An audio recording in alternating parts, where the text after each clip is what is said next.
history of rich white men telling not rich white people that their enemies are black and brown. It starts in the colonies of what would become the United States.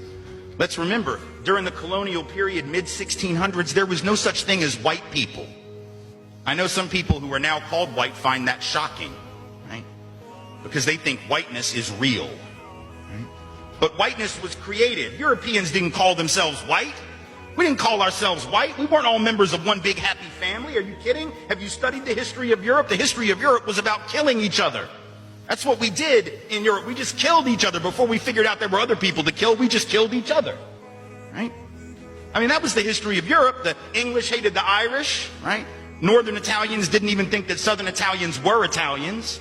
The Germans hated everybody, and everybody hated their ass right back, right? There was no team called white, no race called white, but all of a sudden, in the middle of the 1600s, there was. Why? Why was it suddenly necessary to create this thing called the white race? Well, because rich people can count, that's why. And so rich folks looked around, the ones that owned all the land, you know, in the colonies, the colonial elite, looked around and they realized something, that they were heavily outnumbered by African enslaved folks, by European indentured servants who were just one level above a slave, or other Europeans who weren't technically indentured servants, but they were still peasants, didn't have any money, didn't have any land, and they could do the math. They added it up and they were like, damn, we got to figure out a way to split these folks apart from one another or they're going to rise up and take our stuff.